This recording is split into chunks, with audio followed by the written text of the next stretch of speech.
స్నానం చేయించింది అమ్మమ్మ. మంచిగా ఫోన్ చేసి కాటికే పెడదామని పెడుతున్నాను. నువ్వు చేసినవారా తానం? ఇదిగో మా చిన్న పాపకి అయితే తానం చేయించింది మా అమ్మ.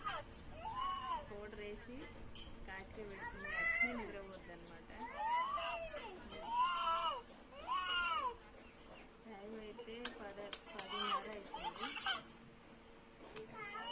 ఎండ మస్తు కొడుతుందని ఈరోజు ఏమైంది?